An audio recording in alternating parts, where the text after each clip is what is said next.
The components of EQ, there's three main components. So the first one is your ability to recognize yourself, knowing who you are. So knowing your strengths and also knowing your weaknesses, knowing your personality type or your communication style, knowing your moods and being able to communicate those moods to others. And there's also a component of this called social self-awareness. How connected to the way I think I am, the way other people see me. Working with an employee one time, we have assessments that we use on EQ, and I was debriefing one of the assessments not long ago with an employee. And I was going through the results, and his scores weren't high. He had a couple of areas, in fact, that he was relatively low in.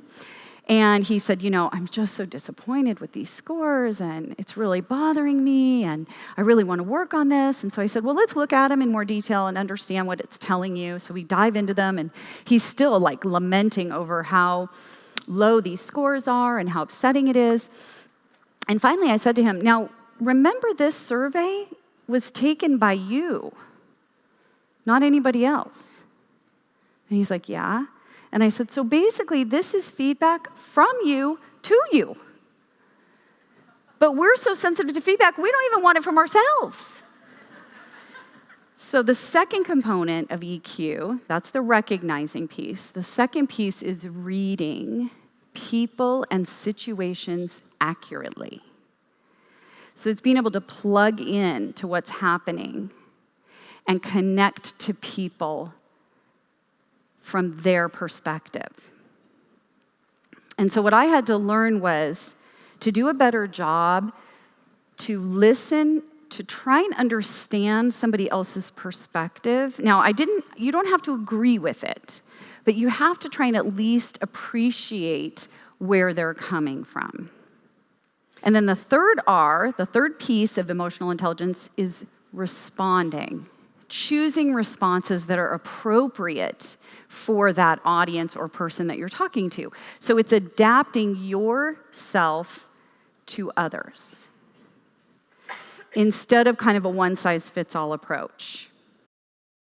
And the other thing I've learned through this whole experience is it is sometimes our greatest strength that without that filter of EQ, reading and responding appropriately can become our biggest weakness. The very same behavior in one situation might be very appropriate, in another might be the worst thing you could do. So it's recognizing, reading, and responding. Now, there are three almost like legs on a stool. You cannot do with one or even two of them. They don't compensate for each other. You can't have a ton of empathy and reading and not use your self-awareness and self-control. So I was working with a gentleman one time, and I was asked to come in and work with him because he had been described to me as moody. A man, moody. Shocking, I know. And so I go in to meet with him, and I'd heard from the staff that outside his office there was a woman who worked in a cubicle, and every day it was her job to put a Post-it note up that was green, yellow, or red. And it was a genius early warning system they had worked out. And so I met with him, and I said, if I were to meet with your team and ask them to describe your leadership style to me, what would they say? And he said, oh, let me tell you about myself, Jen. I'm just one of those people, I just call it like I see it. And I know I should sugarcoat things a little bit more, but the bottom line is we're at work to get a job done. I'm not here to make friends. I have a lot of friends outside of work.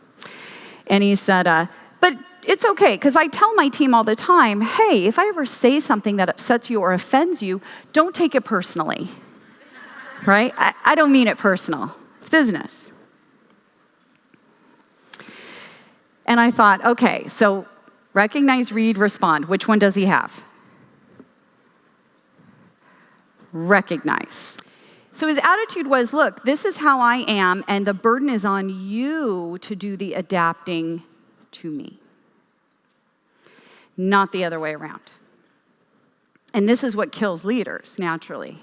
But I get it, and I think when I first got exposed to all this and I went through all the recognize phase, I was taking assessments. I took a communication style profile, I took a personality test, I took a conflict management style profile. I mean, I felt like I really knew myself well after that whole experience. And so my husband would criticize me for something I'd be doing, and I'd be like, look, this is who I am. And if you can't accept me for who I am, and love me for who I am, you're the one who's flawed. You're the one who has a problem, not me. Now, did I mention I'm divorced? They're different. They're unique. And so your approach to them has to be unique. And those with higher emotional intelligence understand, yes, this is who I am, but the burden is on me to read and respond to you and your needs, not the other way around.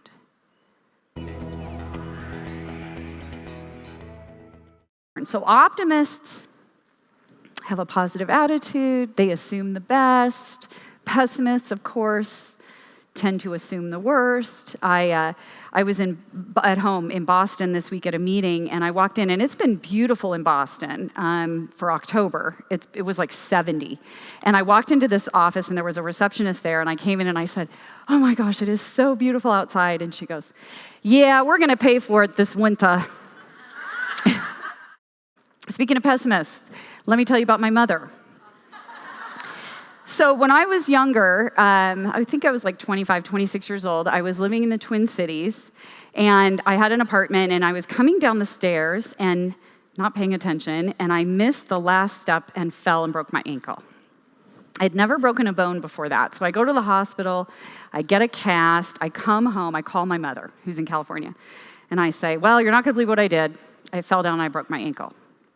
First thing she says to me is, great, now you're going to get arthritis. And I was like, I am? When am I going to get arthritis? And she said, like when you're 70. I was 25 years old. I'm like, thanks, Mom.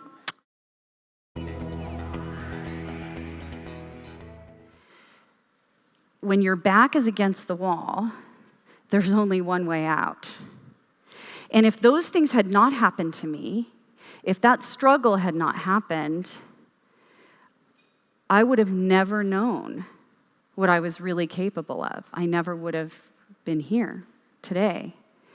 And so as much as I wanted to hate those struggles, I've understood that I've had to have them in order to realize my full potential. And it's uncomfortable. It has taken a lot for me to get where I'm at. And that is the thing. If you wait until you're comfortable, you'll never do it. So you need to start asking yourself, what are the things you've been waiting to do because they have felt uncomfortable? And what could be waiting for you on the other side of that comfort zone? Because with risk comes confidence. Your confidence only comes after you're willing to take some risks.